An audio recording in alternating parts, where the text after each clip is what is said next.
Saladin, whose full name is Saladin Yusuf ibn Ayyub, was born in 1137 in Tikrit, which is in modern-day Iraq.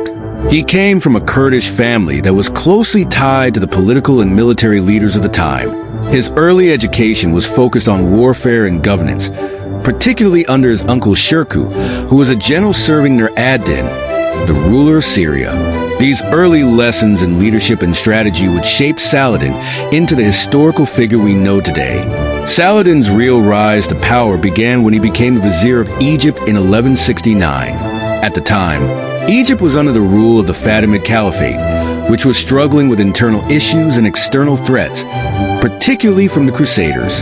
Saladin, initially serving under Nur ad-Din, took over as vizier with a lot of responsibility on his shoulders. Over the next few years, he not only secured Egypt's political stability, but also ended the Fatimid Caliphate in 1171, reuniting Egypt with the broader Islamic world under the Abbasid Caliphate.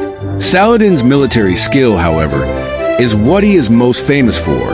One of the pivotal moments in his life was the capture of Jerusalem in 1187. Jerusalem had been under Crusader control for nearly a century, since the First Crusade. Saladin led a massive campaign against the Crusader states, culminating in the Battle of Hattin, where he decisively defeated the Crusader forces. This victory allowed him to reclaim Jerusalem for the Muslim world, a moment that had immense significance at the time and even today. What set Saladin apart was his chivalry. His treatment of the defeated Crusaders was noted for its mercy. Rather than massacring the inhabitants of Jerusalem, as the Crusaders had done when they took the city in 1099, Saladin allowed many to leave in peace. Saladin's reputation for fairness and generosity made him respected, even among his enemies.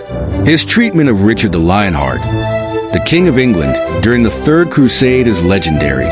Though they were on opposing sides, Saladin admired Richard's military prowess and sent him gifts, including medicine, when Richard fell ill. This kind of mutual respect was rare in the brutal context of the Crusades.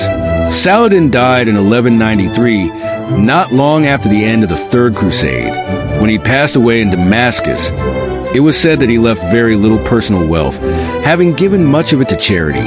His legacy lives on not just as a military leader, but also as a symbol of justice and compassion in the midst of war. Saladin's story is more than just one of battles and conquests.